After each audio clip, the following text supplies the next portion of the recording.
Какво си подготвил тази вечер за публиката и момичетата ще претреперват ли зад сцената в бекстейджа, докато ти пееш? Дали ще претреперват, не съм сигурен, но понеже сме в България, една страхотна българска песен, една българска роза, за да ги поздравим с нея, една руска песен, понеже... Пазави меня?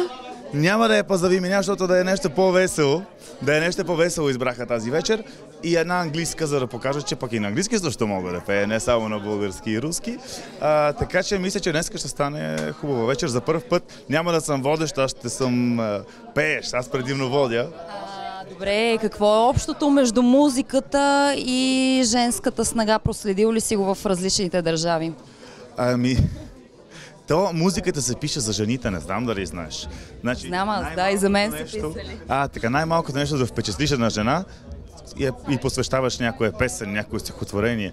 Така че музиката е изцяло обвързана с жените по цял свят. Това независимо в коя държава си.